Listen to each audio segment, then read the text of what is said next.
É, como você deve saber, ao longo dessas últimas semanas, a gente tem estudado a primeira carta de Pedro. Primeira de Pedro, toda ela nós vamos fazer ao longo dessas próximas semanas. E até antes do Carnaval, a gente já estudou, finalizamos o capítulo 1. Hoje, a gente vai dar entrada no capítulo 2. Convido você a abrir, vai abrindo aí sua Bíblia, primeira epístola de Pedro, primeira carta de Pedro, capítulo número 2. Então, a gente vai dando continuidade às nossas conversas, e como vocês sabem, se você já veio a algum culto ao longo aí do mês de fevereiro, o nosso tema, que está ajudando a gente a dar uma olhada para a carta de Pedro, é morte e vida peregrina. Morte e vida peregrina. Nosso sincero desejo é que você possa se aproximar do texto bíblico, compreender a mensagem e, especialmente, compreender essa mensagem tendo em vista para quem Pedro a escreveu. Se você vê, inclusive, nos celebras antes do Carnaval, você sabe que o Pedro escreve essa carta para um público que ele identifica como peregrinos e forasteiros, ou ainda estrangeiros, dispersos entre vários espaços. É a condição de um povo que é vulnerável, que carecia de cidadania romana, que não era escravo, mas também estava longe de exercer plena liberdade e acesso aos direitos. Uma população sujeita a um intenso fluxo migratório, forçado e conduzido em boa medida por força do Império Romano. E para servir também aos planos e estratégias do próprio imperador, de popular determinadas regiões do Império. Esse povo, por ser assim, peregrino, forasteiro, estrangeiro, muito provavelmente não tinha nenhum sentimento de pertencimento. Eles não eram romanos, mas eles tinham se convertido a Cristo. Uma população desterrada, uma comunidade de comunidades que tinha certeza que qualquer lugar que eles estivessem ia ser provisório, não ia durar. Uma comunidade que não se identificava também com a nação que a dominava e que não pertencia também ao local, nem de onde saiu e nem para onde foi. Né? Uma situação complexa, dispersos. Uma comunidade assim, como eu já falei, é uma comunidade vulnerável. E é essa comunidade que o Pedro fortemente incentiva nessa carta e trabalha arduamente para conferir a essa comunidade um senso de pertencimento. Uma comunidade que não poderia ser chamada de povo, porque estava disperso, espalhado, mas o Pedro chama eles de povo. Vocês são povo. É uma comunidade que potencialmente não tem razão de esperança nenhuma, mas Pedro trabalha arduamente para encher o coração dessa população de esperança. É uma comunidade que, inclusive, se torna povo e comunidade a partir do encontro deles com Cristo, com Jesus. O Cristo que, no trecho que a gente vai ler daqui a pouco, o Pedro chama de pedra. A pedra principal, pedra angular, pedra de esquina, pedra fundamental, a pedra viva. Não é por um acaso que nos últimos encontros, antes do Carnaval, a gente falou um pouco sobre a esperança do peregrino. Também a santidade do peregrino, dentro dos trechos bíblicos que antecedem o capítulo 2. Hoje, não é por acaso também que a nossa conversa tem como tema a pedra e o peregrino. Então, eu te convido a fazer a leitura desse texto. Uma parte desse texto, inclusive, já foi usado no final de semana passado, no pós-acampa. O Juninho foi lá e pegou, assim, e usou. Eu falei, pô, mano, sábado que vem, velho. E aí, para melhorar, chega no domingo, o pastor pega o trecho quase todo, assim, ó. Aí eu falei, ô, pastor, me ajuda, né, assim. Pois bem, é um trecho, então, que se você é daqui da igreja e tem participado, né, se você já está ouvindo bastante falar dele, eu acho que o Papai do Céu tem algum propósito, né, assim, Porque o texto do capítulo 2 estava separado desde 3, 4 meses atrás para hoje, né? Então, né? Jesus sabe o que ele está falando, Deus sabe o que ele está movendo, né? Então, por algum motivo, a gente vai ler esse texto de novo. 1 de Pedro, capítulo 2, versículos 1 a 10. Eu queria convidar um voluntário ou voluntária para fazer a leitura desse texto aqui, para não ficar falando o tempo todo. Alguém topa? Portanto, livrem-se de toda maldade, todo engano, toda hipocrisia, toda inveja e todo tipo de difamação. Como bebês recém-nascidos, desejem intensamente o puro leite espiritual, para que, por meio dele, cresçam e experimentem plenamente a salvação. Agora que provaram da bondade do Senhor, vocês têm se aproximado de Cristo, a pedra viva, as pessoas que o rejeitaram, mas Deus o escolheu para lhe conceder grande honra. E vocês também são pedras vivas, com as quais um templo espiritual é edificado. Além disso, são sacerdotes santos, por meio de Jesus Cristo. Oferecem sacrifícios espirituais que agradam a Deus. Como dizem as Escrituras, põe em Sião uma pedra angular, escolhida para grande honra. Quem confiar nela jamais será envergonhado. Sim, vocês, os que creem, reconhecem a honra que lhe é devida, mas os que não creem, a pedra que os construtores rejeitaram se tornou a pedra angular. E também ele é a pedra de tropeço, rocha que faz as pessoas caírem. Tropeçam porque não obedecem à palavra e, portanto, deparam com o destino planejado para elas. Vocês, porém, são povo escolhido, reino de sacerdotes, nação santa, propriedade exclusiva de Deus. Assim, vocês podem mostrar às pessoas como é admirável aquele que os chamou das trevas para a sua maravilhosa luz. Antes, vocês não tinham identidade como povo. Agora são povo de Deus. Antes não haviam recebido misericórdia. Agora receberam misericórdia de Deus. Nosso trecho aqui começa com um portanto, né? No versículo 1. Portanto, né? Portanto, livrem-se de um monte de coisas e, portanto, desejem outras coisas. Ali tá, a King James também está livre. Outras versões vão dizer despojando-se e desejando.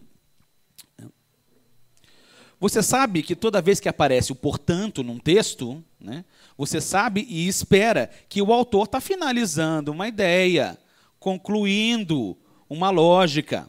Né? Logo antes do carnaval, o Juninho pregou sobre a santidade do peregrino, nos versículos que antecedem ao nosso texto. E o Juninho falou bastante sobre santidade do peregrino. Santidade. Que história é essa de santidade? Né? O que é andar com Cristo? O que é andar com Cristo do seu lado? O que isso significa para nós? Né? Na presença de Cristo. Mas veja, Pedro aqui então começa com um portanto. Ele parece então estar resumindo ou concluindo toda uma construção que já foi feita sobre santidade. E nessa lógica de santidade, o autor recomenda então, como a gente leu, deixar de lado algumas coisas, livrar-se de algumas coisas e desejar ou investir em outras. Eu acho muito interessante como os textos bíblicos, desde os profetas no Antigo Testamento até nas cartas aqui do Novo Testamento, eles tendem a oferecer ao povo ou para a igreja uma perspectiva. Assim, quando eles falam de santidade ou de como um povo deve se portar diante de Deus, sempre tem um aspecto de negação ou de não fazer alguma coisa e um aspecto de afirmação positivo. Então, apartem-se, por um lado, né, rejeição, apartem-se de tal tipo de conduta, não façam determinado tipo de ação, não se identifiquem com isso ou aquilo. Por outro lado, nas perspectivas afirmativas, façam isso, busquem tal coisa, se coloquem na vida dessa forma, com essas prioridades.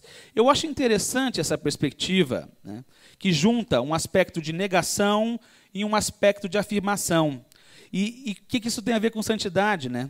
Porque é necessário manter um equilíbrio nisso, senão a nossa noção de santidade ela fica um pouco truncada.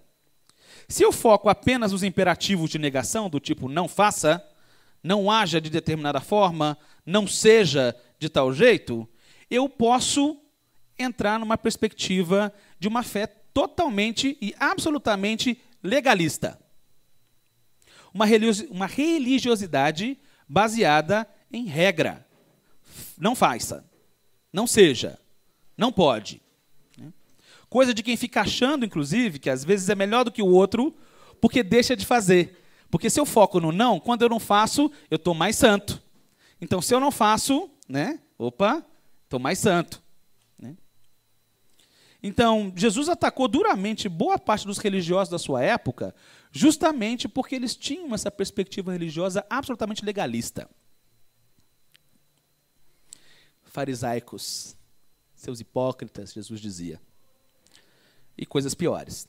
Por outro lado, se eu foco apenas numa perspectiva de afirmação, eu posso incorrer no mesmo erro, achar que eu sou melhor porque eu faço determinadas coisas, sendo legalista da mesma forma, ou então eu corro o risco de não compreender bem alguns sacrifícios que a própria mensagem do Evangelho e a caminhada com Jesus demandam de mim. Se eu esqueço que eu preciso abrir mão de algumas coisas, eu não faço sacrifício nenhum, mas o Evangelho sempre demanda algum sacrifício de nós. Então, muito certamente, para cumprir algumas das coisas que Deus nos chama a fazer, outras vão precisar ficar de lado. Não dá. Então, eu vou ter que dizer não para algumas coisas, sim. E vou ter que dizer sim para outras. Então, se eu não busco equilíbrio, eu viro um mentiroso. Porque por um lado afirmativo, eu amo a Deus, mas eu não deixei de mentir. Eu amo a Deus, mas eu não deixei de adulterar. Eu amo a Deus. Então, vocês estão entendendo a lógica? É importante manter um equilíbrio.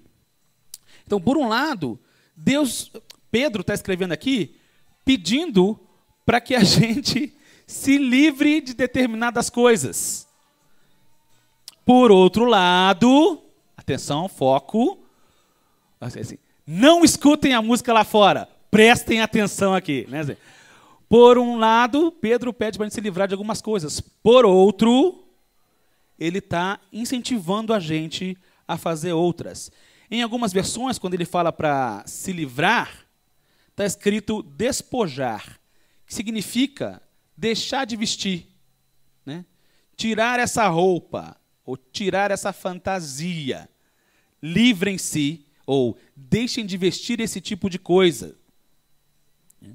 E aí ele fala, despir-se, livrar-se do quê? Da maldade, ou em algumas versões vai estar escrito o dolo, da hipocrisia, do engano, da inveja, da difamação, que em algumas versões vai estar como maledicência, outras como murmurações. É um mini catálogo de coisa muito séria. E Pedro faz um catálogo de coisas, assim, não faça. Livrem-se disso. Livrem-se disso. A maldade tem a ver com essa nossa capacidade de querer causar o mal no outro. De ativamente fazer mal ao outro. Causar dor em alguém. Se vingar de alguém. A gente pode fazer isso de tantas formas, mas de tantas formas, que o limite para a maldade é a nossa criatividade. Esse é o limite para a maldade. É a criatividade. Quanto mais criativo, infelizmente, mais possibilidade de fazer maldade você e eu temos. O mal se faz desde a piada de péssimo gosto até o tapa na cara. Você pode fazer mal de diversas maneiras. O mal pode ser exercido na traição, na mentira, no assédio, na chantagem, na opressão, na reprodução de padrões estruturais de violência, no roubo. A maldade, infelizmente, é multiforme. Várias maneiras de fazer maldade. Livrem-se disso, diz o apóstolo. O engano, ele diz, ou dolo, que é essa nossa capacidade de fazer parecer verdade coisas que são a mais pura balela, mentira. O espírito traiçoeiro, que tem tudo a ver com a lógica da hipocrisia, que vem logo em seguida do engano aqui. Você já deve ter ouvido de onde vem a origem da palavra hipocrisia. Tem a ver com o ato do ator, na antiguidade, atuar. Né? Assim, é a atuação do ator da antiguidade. E esse é um tipo de encenação, né? É um engano ou um dolo que é mais elaborado. Né? Assim, a hipocrisia é uma maneira nossa de ser um pouco mais elaborado no nosso engano, porque a gente encena, oculta intenções verdadeiras e transparece na máscara intenções que não têm nada a ver. Oculta as intenções nos gestos, no rosto falso. E na máscara, porque os atores da antiguidade eles usavam máscaras, né, para representar o sentimento. O hipócrita representa um papel. O tempo todo ele está atuando. A inveja, que o apóstolo fala também, é esse nosso desejo de possuir o que o outro possui. De ocupar, talvez, o espaço que o outro ocupa, ou a posição que o outro ocupa. De ser, talvez, o que o outro é. Ou representar o que o outro representa. E isso é perigoso mesmo, porque o invejoso ele tem uma tendência a enxergar tudo como competição. O invejoso é tentado o tempo todo a puxar o tapete. E uma das formas de puxar o tapete é justamente o que o apóstolo fala em seguida: maledicência, difamação, murmuração, que é essa nossa capacidade, e você sabe muito bem qual é, de falar mal do outro, de contar coisas sobre o outro e dar notícias, divulgar notícias tenebrosas a respeito da vida alheia. Minar a percepção das pessoas a respeito de alguém em específico. Usar a língua como um afiado instrumento de tormento para alguém. Isso é maledicência, murmuração. A triste verdade é que todos nós estamos sujeitos a todas essas coisas. E elas são todas relacionadas como expressões da nossa constituição pecaminosa. São coisas que fazem mal à alma, que fazem adoecer o corpo até, que destroem uma comunidade, que afastam a gente da nossa relação com Deus. Essas coisas matam. A atitude mais honesta que cada um de nós pode fazer, diante de um texto assim, é reconhecer no que a gente está falhando.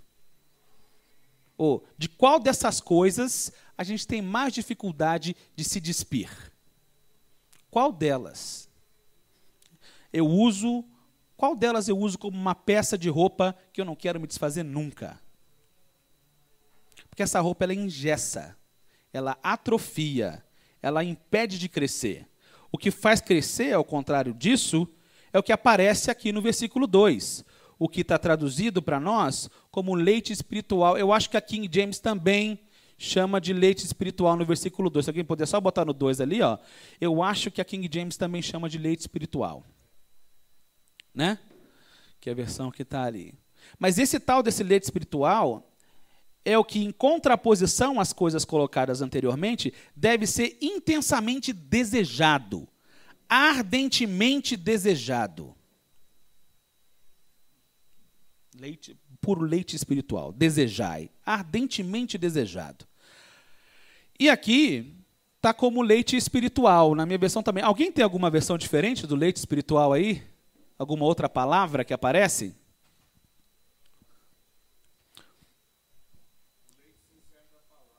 O leite sincero da palavra.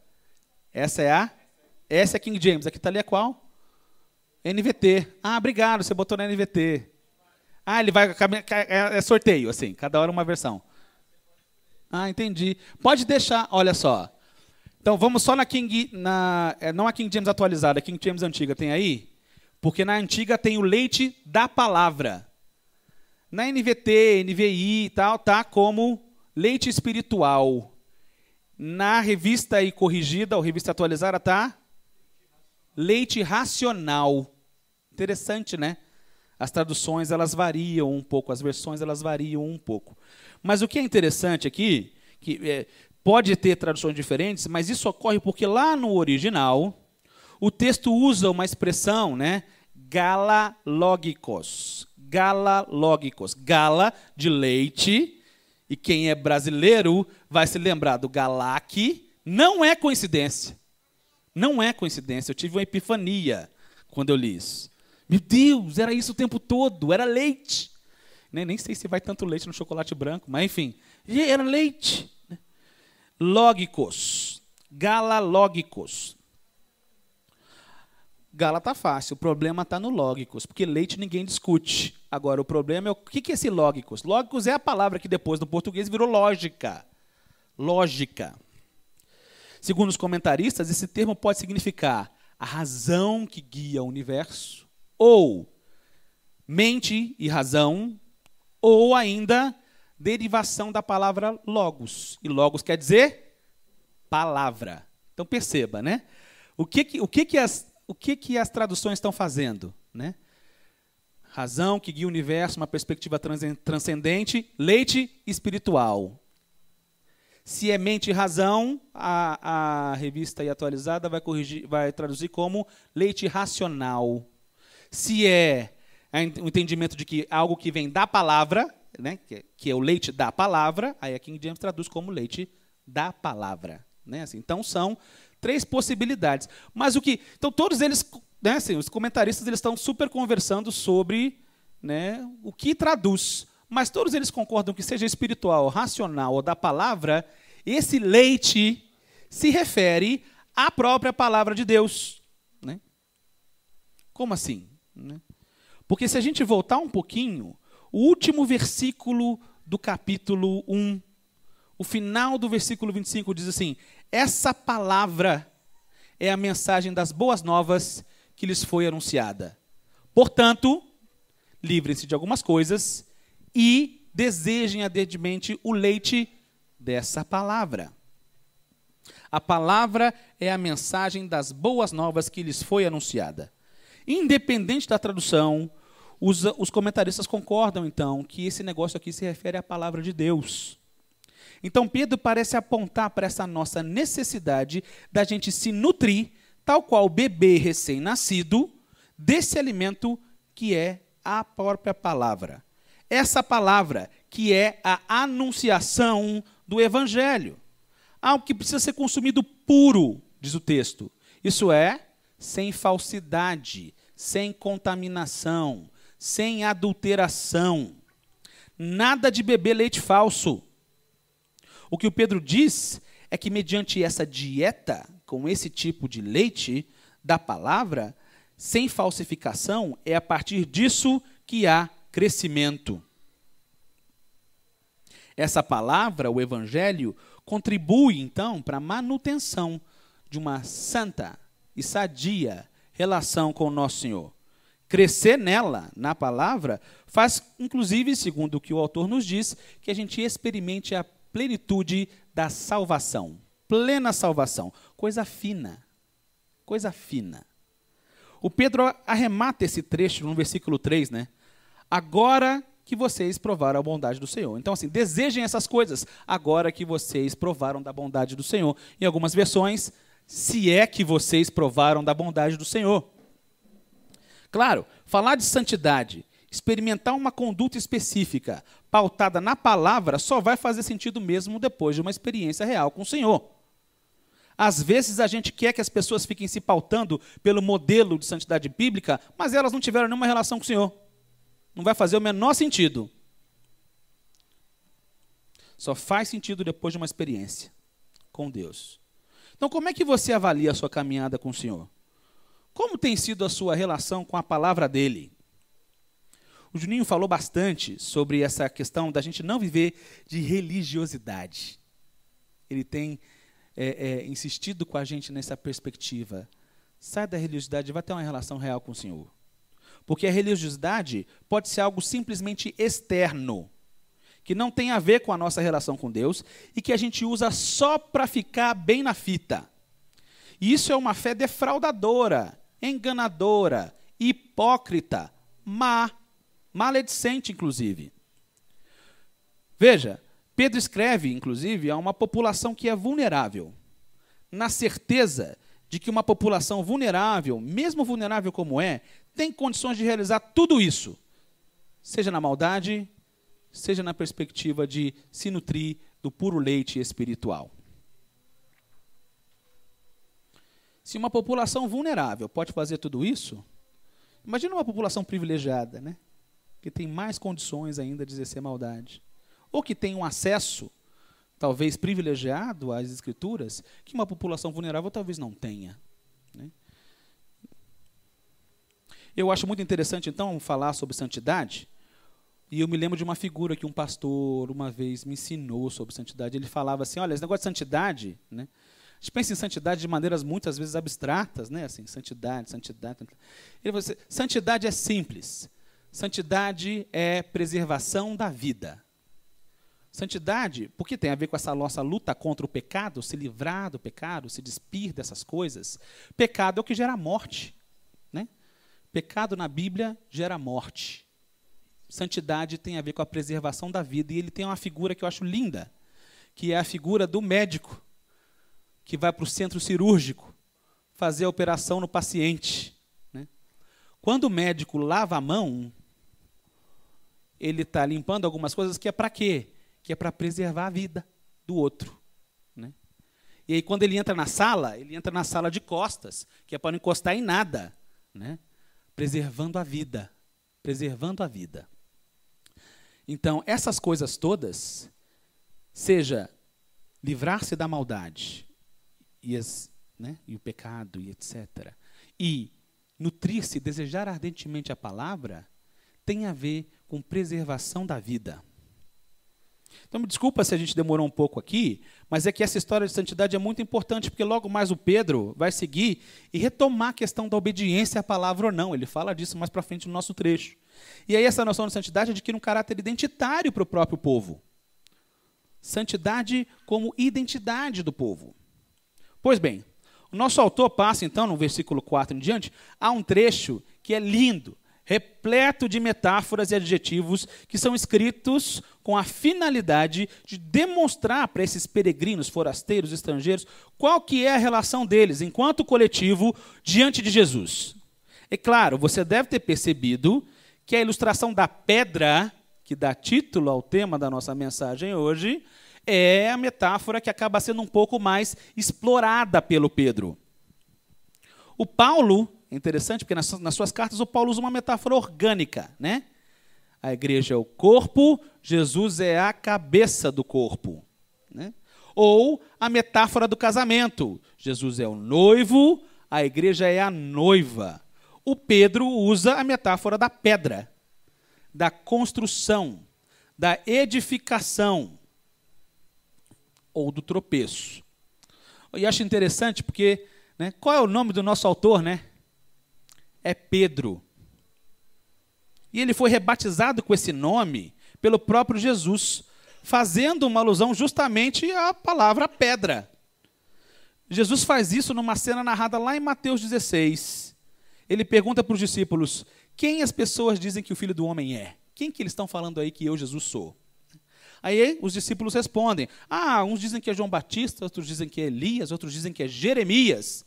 E aí Jesus pergunta, mas e vocês, meus discípulos, quem vocês dizem que eu sou?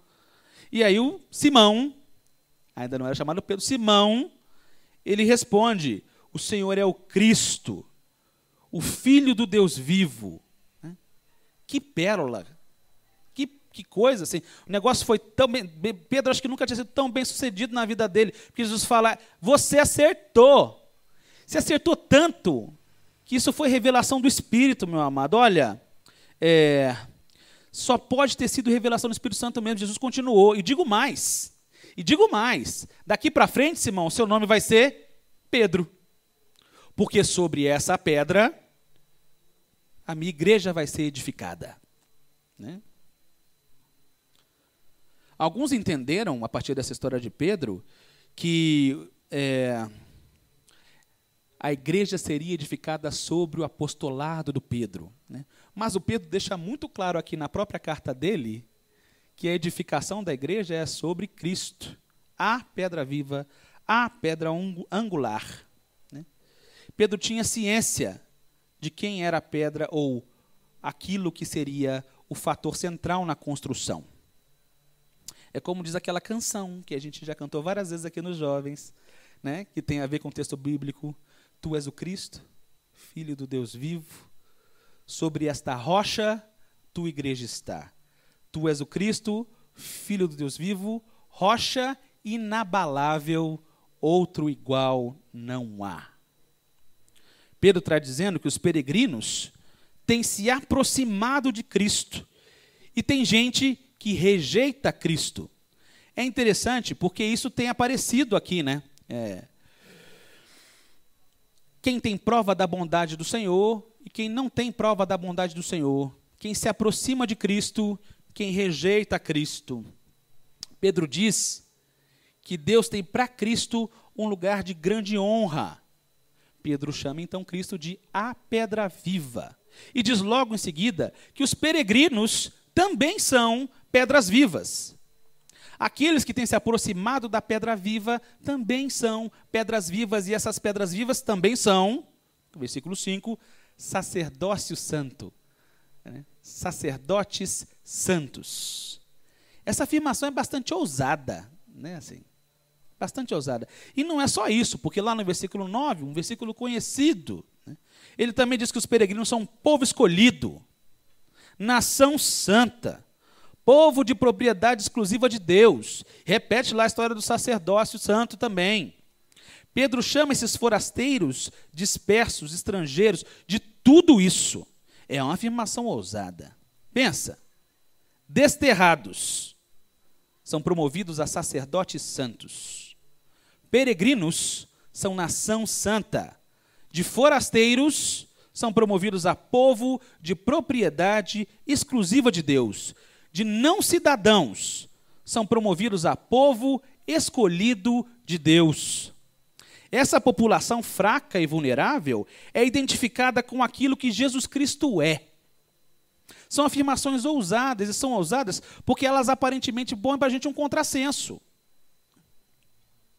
Não corroboram com uma lógica típica do mundo que a gente caminha. Como é que pode pedra viva, preciosa, angular, fundamental, ser assim tão identificada com uma ralé, com gente que nem povo é, ou que nem era considerada como povo?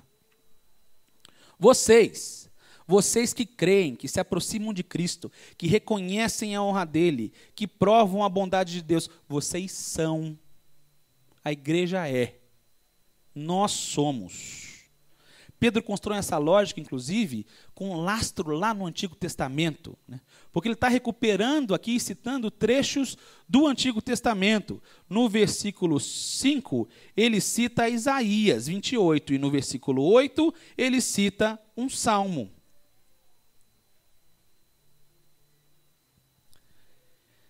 E lá atrás, Deus se referia com essas imagens ao povo de Israel, o povo de Deus. Pois agora o Pedro está traduzindo como povo de Deus, não aquele Israel do passado, mas a igreja. Essa comunidade, que já há muito tempo não está mais restrita a um povo ou uma nação específica.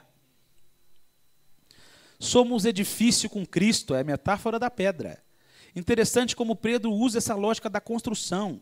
As pedras vivas se tornam um templo espiritual, né? Não é só templo, porque é um templo de pedras vivas, não é um templo vivo também. Nós estamos falando de um templo que é também um corpo, né? É quase como se a lógica da construção se transformasse numa metáfora orgânica. Mas na metáfora orgânica do Paulo, a gente é corpo e Jesus é cabeça, né? É uma noção de autoridade, de governo. Jesus é a cabeça, nós somos corpo. Na metáfora do Pedro, a pedra angular é a base e sustenta. A gente é sustentado e é construção por cima dessa base, né? E é interessante pensar nas construções da antiguidade, porque na antiguidade, né, eu sempre pensava que a pedra angular era o que o pessoal falava de, sei lá, alicerce, ou alguma coisa que ficava no meio, né, assim, até que eu vi, alguém me explicou, né, que a pedra angular, na verdade, ela era no canto. Uma construção ou uma parede, começava pela junção das paredes, né? Então, a pedra que fica lá embaixo, no canto, no ângulo da parede, por isso pedra angular, ou, em algumas versões, pedra de esquina, é a pedra que vai ser responsável por dar sustentação a duas paredes ao mesmo tempo. Porque naquela junção, o peso dos muros e das pedras que vão ser amoradas, ele vai ser maior e a força exercida vai ser maior ali. Então, a pedra angular precisa ser uma pedra inabalável, que não se mexe com facilidade, porque só assim sustenta e cresce o edifício. Templo espiritual. Mas o Pedro trabalha bem essa metáfora, porque ele diz que essa pedra, que era para ser a pedra de sustentação da construção, ela é rejeitada por alguns, né? Mas Deus tem um lugar honroso, precioso para essa pedra. E mais, para alguns, essa pedra que é para ser sustentação, na verdade, se torna pedra de tropeço. Aquela que faz você cair. Somos sacerdócio, né? Outra metáfora do sacerdócio, e essa eu não vou meter muito, porque o Juninho assim, explorou bastante isso no pós-acampa. Escuta, essa está online, você pode ouvir. Tá? Eu te estimulo. SoundCloud, Comunica e Pique, está lá. Né? Assim, e está também online no Spotify. Mas eu aprendi muito com o Juninho e também com o pastor domingo passado. Né? Porque na semana passada, no domingo, ele falou muito esse lance de sacerdócio também. Né? Um lastro com a imagem do Antigo Testamento, o papel do sacerdote que agora é aplicado a um povo que nem era povo. Se quiser mais detalhes, então, olha lá do pastor também. Né? SoundCloud, Comunica e Pique, já sabe o caminho. Mas, em grandes linhas, entender-se como sacerdote significa entender-se como alguém que está diante de Deus o tempo todo. Diante de Deus. E mais, alguém que intercede e faz sacrifícios, ou serve, intercessão e serviço. E essas outras tantas metáforas que ele usa, né, os adjetivos. Povo escolhido. É um povo que Deus chama. Deus chamou. Vocês são meu povo. Nação santa. Né? É um coletivo de pessoas que é santo agora no sentido de separado. Deus chama um povo, separa esse povo, ajunta esse povo de maneira separada. Nação santa. Propriedade exclusiva de Deus, um povo que Deus toma para si. Né? Zelo, cuidado. Né? Então, todas essas imagens estão aí. Você consegue imaginar o que significa para um povo sem sentimento de pertencimento nenhum receber essa mensagem? Essa mensagem? Eu imagino que para um povo assim, essa identidade seja restauradora, acalentadora, dignificante, significativa.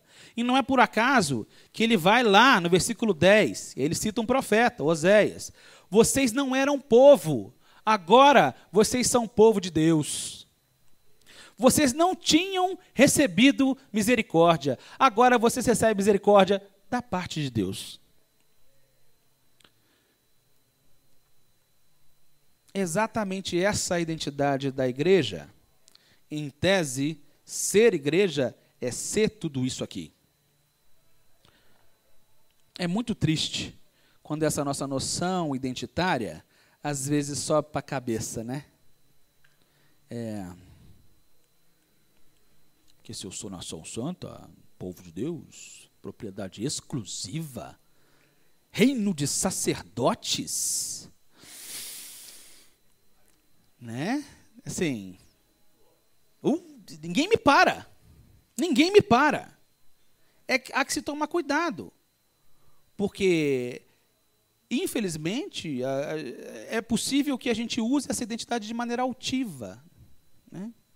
Se acha superior por conta da identidade que nos é conferida. É como se a gente tivesse merecido essa identidade de alguma forma. Isso pode ser um sintoma de uma comunidade que reconhece a sua identidade, mas esquece o seu propósito. E eu acho interessante porque Pedro propõe o senso de identidade, mas também propõe um senso de propósito. Finalidade. Vocês são tudo isso, e o versículo 9 é o clássico, né? O pastor usou ele na semana passada, falando sobre a natureza missionária do povo de Deus. Então, vocês são tudo isso para quê? O Pedro colocou esse para quê? Senso de propósito junto com o senso de identidade. Vocês são isso para proclamar às pessoas como é admirável as virtudes daquele que chamou vocês das trevas para a sua maravilhosa luz. Toda a construção identitária da comunidade de Jesus é uma construção missionária. A comunidade é tudo que é para poder proclamar o reino de Deus. É possível que você se identifique com o sacerdócio só na perspectiva de ficar na presença de Deus, mas esquece que tem que interceder e servir. Perdeu o propósito. Perdeu o propósito. Eu ando na presença de Deus, mas eu não intercedo e não sirvo. Propósito rosca, zero. Não tem. Toda construção identitária da igreja é uma construção missionária. Um povo que tem a finalidade de proclamar. Então é para ser uma comunidade que proclama o reino. E eu acho interessante porque nesse pequeno trecho é para proclamar o quê? Né? É assim, é o reino, ok. Mas o que Pedro está dizendo aqui? Pedro diz no versículo 9, como é admirável aquele que o chamou das trevas para a sua maravilhosa luz. Em outras versões, proclamar as virtudes daquele que o chamou das trevas para a luz. As virtudes, ou aquilo que é admirável em Cristo. Pedro dá uma dica de qual é o conteúdo da mensagem. Né? Proclamar o quê? As virtudes, ou aquilo que é admirável. Como é admirável o nosso Senhor. Como é admirável o nosso Senhor. E isso tem a ver com a nossa noção de santidade que a gente começou a nossa conversa. Por quê? Como é que eu vou proclamar santidade, ou proclamar virtude, cheio de maldade, engano, hipocrisia, inveja? Como posso proclamar virtude, ou admirável, o quão admirável é o meu Senhor, se eu não quero beber leite bom nenhum? O Pedro também dá uma dica de qual é o público da mensagem. A minha versão aqui diz, para que vocês possam proclamar para as pessoas. As pessoas. Alguém tem alguma outra versão aí? Versículo 9. Proclamar as pessoas, está na NVT. Outras versões vão dizer, entre as nações, ou proclamar a diferentes populações. Né? No versículo 9? Que diferente, olha só. Não fala para quem. A maioria das versões, para que proclamem entre as nações, ou para que proclamem às pessoas. Né? A proclamação do evangelho sempre tem público, e esse público sempre é gente. Né? Assim, claro, por conta da minha relação com Deus, eu mudo a minha relação com a natureza, com os animais, com as coisas. Mas a proclamação, de maneira ativa, atinge as pessoas, as nações, as gentes. E como é que a gente faz isso, né? E aí essa é uma pergunta boa também, eu não tenho resposta para outra não. Como? Eu acho que o Pedro está dizendo assim, se vocês forem o que vocês são, vocês já proclamam. Porque, gente, século 21, igreja, gente dispersa, peregrinos dispersos, gente diferente, gente que de outra sorte sequer se conversaria na rua. Ser igreja já é milagre. A maneira com a qual a gente se relaciona, isso é muito bíblico também, demonstram para as pessoas quem é Cristo. Né? João, as pessoas vão me conhecer quando elas verem como vocês são entre si. Esse é um jeito de proclamar o reino. Se a gente é isso, já é, por si, um jeito de proclamar o reino. A gente é povo, a gente tem uma identidade. E essa noção de edificação de um templo tem a ver com a noção de construção de um povo. Ser povo, construir, proclamar o reino para que essa comunidade siga crescendo. Edificar uma casa espiritual que tem a ver com essa noção de proclamação. Proclamar luz, as maravilhas daquele que nos chamou para a luz. Isso é edificar também. Por isso não faz sentido pedra ser morta, porque pedra morta não proclama nada. É para ser vivo. Só pedras vivas falam e proclamam. Só pedras vivas conscientemente trabalham em prol da construção e da edificação. Se era para os peregrinos do passado edificarem, então com certeza é para a gente seguir fazendo isso hoje. Agora que a gente já experimentou a bondade de Deus. Ou, já que Cristo não é para nós pedra de tropeço, já que Ele é a nossa pedra angular, o nosso sustentador. Com isso em mente, eu gostaria de lembrar um pouco daquilo que a gente conversou no primeiro final de semana dessa série.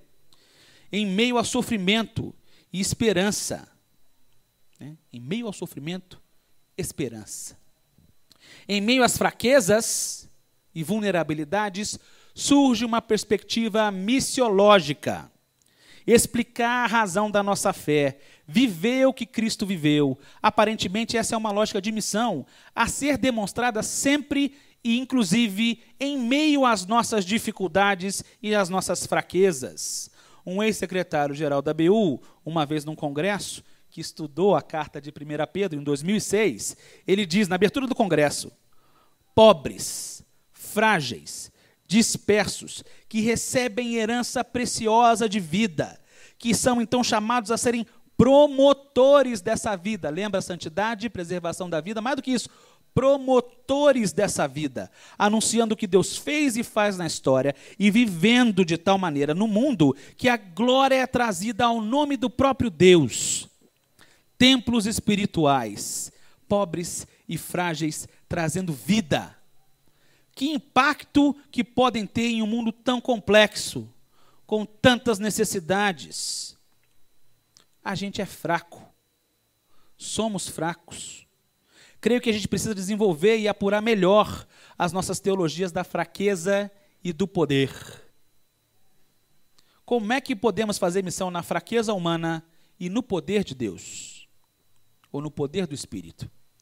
Reconhecer a nossa fraqueza, para que o Senhor seja forte em nós. Palavras do Ricardo Wesley em 2006. Essas palavras de 14 anos atrás me parece que seguem sendo relevantes.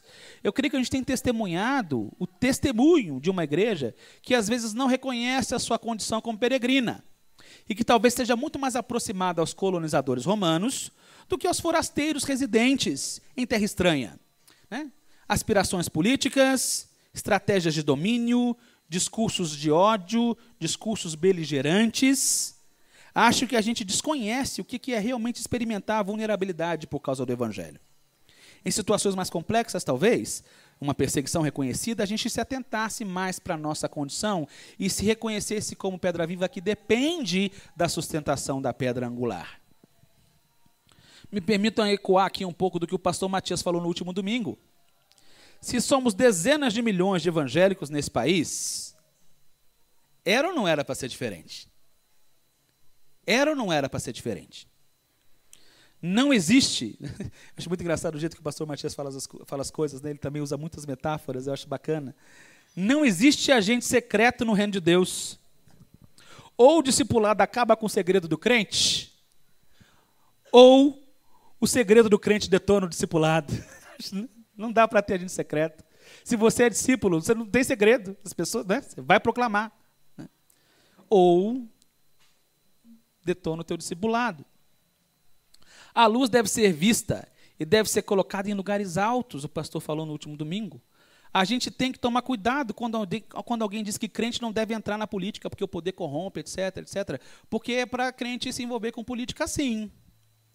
Mas tem que tomar cuidado, porque de fato o poder pode corromper, Se corrompe em casa, se corrompe na igreja, não vai corromper no governo? Claro que pode corromper. Ter discípulos em lugares altos, palavras do pastor Matias, não significa ter mais evangélicos no governo.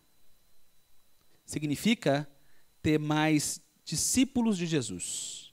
A gente não precisa de um povo evangélico dominando nada. A gente precisa de discípulos de Jesus que entendam a sua identidade como sacerdotes, que servem e intercedem pelo povo e que edificam uma casa que é um templo espiritual. Não adianta ter nome de evangélico, tem que ser discípulo. Precisamos de ser gente assim, dizia o pastor. Isso deveria estar relacionado com essa lógica da natureza missionária do povo de Deus. Diante de Cristo, não dá para ficar morno. Ou você aproxima, ou você rejeita. Ou você crê, ou você não crê. Ou você tropeça, ou você constrói. Como é que a gente lida com essa nossa relação com a pedra angular? Porque se a gente se aproxima, crê e constrói, então essa é a identidade de um povo que é missionário e que proclama luz, virtudes, maravilhas, o quão admirável é o nosso Senhor. É triste quando a comunidade se torna a casa do rompimento. Ou é triste quando a gente, o Juninho falou isso na semana passada, mercantiliza essa identidade. É triste, porque isso não é proclamação nenhuma, isso é só edificação própria. A gente precisa sempre se lembrar qual é a nossa identidade e qual é o propósito dela, enquanto coletivo que o nosso Senhor nos chamou a ser. Somos edificados casa espiritual, templo espiritual, sacerdócio santo, a fim de oferecer sacrifícios agradáveis a Deus. Por meio de Jesus, o nosso Senhor, a pedra viva, a pedra angular. Amém? Amém. Vamos orar.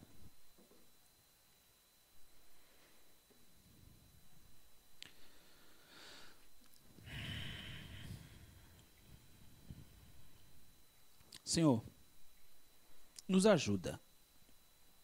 Nos ajuda a reconhecer a nossa condição, a nossa vulnerabilidade e a nossa fraqueza, mas também nos ajuda, Senhor, por favor, a reconhecer aquilo em nós que a gente deve se livrar, deixar de usar. E perdão, Senhor, porque a gente reconhece que a gente é bem capaz de usar a maldade, a mentira, a maledicência, a hipocrisia, a inveja. Perdão, Senhor. Perdão. Nos ajude a se livrar dessas coisas. E nos enche, Senhor. Nos enche de uma vontade, de um desejo profundo de se aproximar de Ti. De compreender quem o Senhor é. De compreender o que a Tua palavra nos diz. Ajuda a gente, ó Deus, a partir da Tua palavra, entender a nossa identidade e o nosso propósito. Nos ajuda a edificar, Senhor, a construir, a se aproximar de Ti, e não o contrário. Perdão, Senhor, porque por conta das nossas ações, a gente pode estar sim destruindo e deixando de edificar, ou fazendo outros tropeçarem. Nos ajuda, ó Deus, nos ajuda a ser essa comunidade, esse povo, e que, apesar de nós, ó Deus, o Teu Evangelho seja manifesto, que o Teu reino seja proclamado. Nos permite, ó Deus, nos dá a graça de ver gente vendo Jesus a partir da nossa comunidade. Nos dá a graça, Senhor, de ver gente se achegando a Ti a partir do nosso testemunho sincero e fiel. Nos dá a graça, Senhor, de contribuir para essa edificação. Nos dá essa graça, apesar de nós. E caminha conosco, ó Deus, porque a gente necessita caminhar na Tua presença. Nos ajuda a se livrar de uma religiosidade hipócrita, nos ajuda a se livrar das perspectivas divisivas que podem nos corroer. E dá-nos a alegria de ser um povo que já experimentou a Tua bondade e que também já experimentou e recebeu a tua misericórdia. Em nome de Jesus. A pedra angular é que a gente ora. Amém.